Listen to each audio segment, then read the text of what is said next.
In this lesson, we're going to be discussing the types of cloud storage. The three most popular types of cloud storage are known as object storage, file storage, and block storage. Let's take a look at each of these. First, we have object storage. Object storage, also known as object-based storage, is a type of cloud storage that stores data as individual objects. Each object is assigned a unique identifier and metadata, which can then be used to manage and retrieve that object.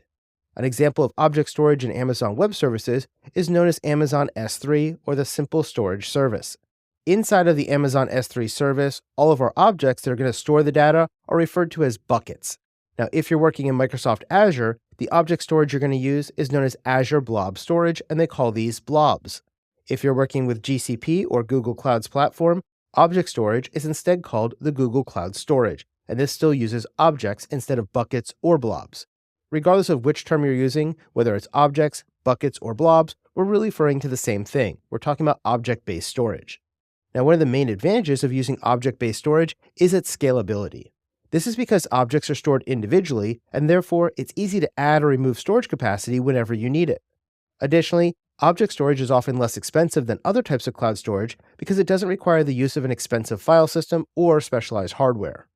Now, one of the biggest disadvantages of using object storage is that it's not well suited for the use cases that require file-level access. Because objects are stored individually, it can be difficult to access specific files within a larger collection of objects. Additionally, some object storage services may not have strong data protection features, which could make them less suitable for your use case if you need higher levels of data security. Now, file storage, also known as file-based storage, is a type of cloud storage that stores data as individual files within a file system.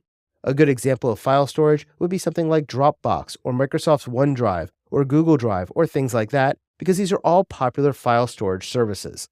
Now, file storage in Amazon Web Services, for example, is done using the Amazon EFS service or the Elastic File System. Amazon EFS is a popular file-based storage service that's provided by Amazon Web Services, and if you're working inside of Azure, they actually call this Azure Files instead. If you're working in GCP or the Google Cloud Platform, file storage is instead called Google Cloud File Store. Now, one of the main advantages of using file storage is that it's well suited for using it in cases that require file-level access. Because your files are being stored within a file system, it becomes much easier to access specific files and manage their permissions individually. Additionally, file storage services often include built-in collaboration features, which make them well suited for use cases that involve multiple users. One of the biggest disadvantages of file storage is that it's more expensive than other types of cloud storage because it requires the use of specialized hardware and file systems. Additionally, file storage can be less scalable than object storage because it's more difficult to add or remove storage capacity when you need it. Third, we have block storage. Now, block storage, also known as block-based storage, is a type of cloud storage that serves data as blocks within a block device. Now, block storage in Amazon Web Services is known as EBS or the Elastic Block Store. The Elastic Block Store is a popular block-based storage service that's provided by AWS. If you're working with Microsoft Azure instead, your block storage is going to be called Azure Disk Storage.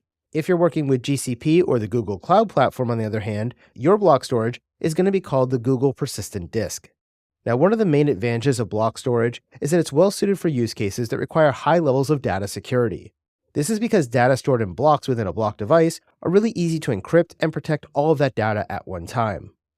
Additionally, block storage services also will include built-in backup and disaster recovery features, which makes them well suited for cases where you need high levels of data availability.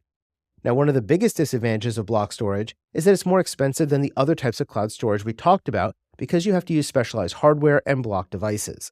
Additionally, block storage can be less scalable than object storage because it's more difficult to add or remove storage capacity when you need it. So, remember, cloud storage is a flexible and cost-effective solution for storing and managing data on remote servers that can be accessed over the internet. Object storage, file storage, and block storage are the three most popular types of cloud storage, and each one has its own advantages and disadvantages. Object storage is well suited for large-scale, unstructured data and offers high scalability with low cost. File storage is best for file-level access and collaboration, while block storage is ideal for applications that require high data security and high availability. When choosing a cloud storage solution, it's important for you to consider your specific use cases and your requirements, and then select the right type of storage to best meet your needs.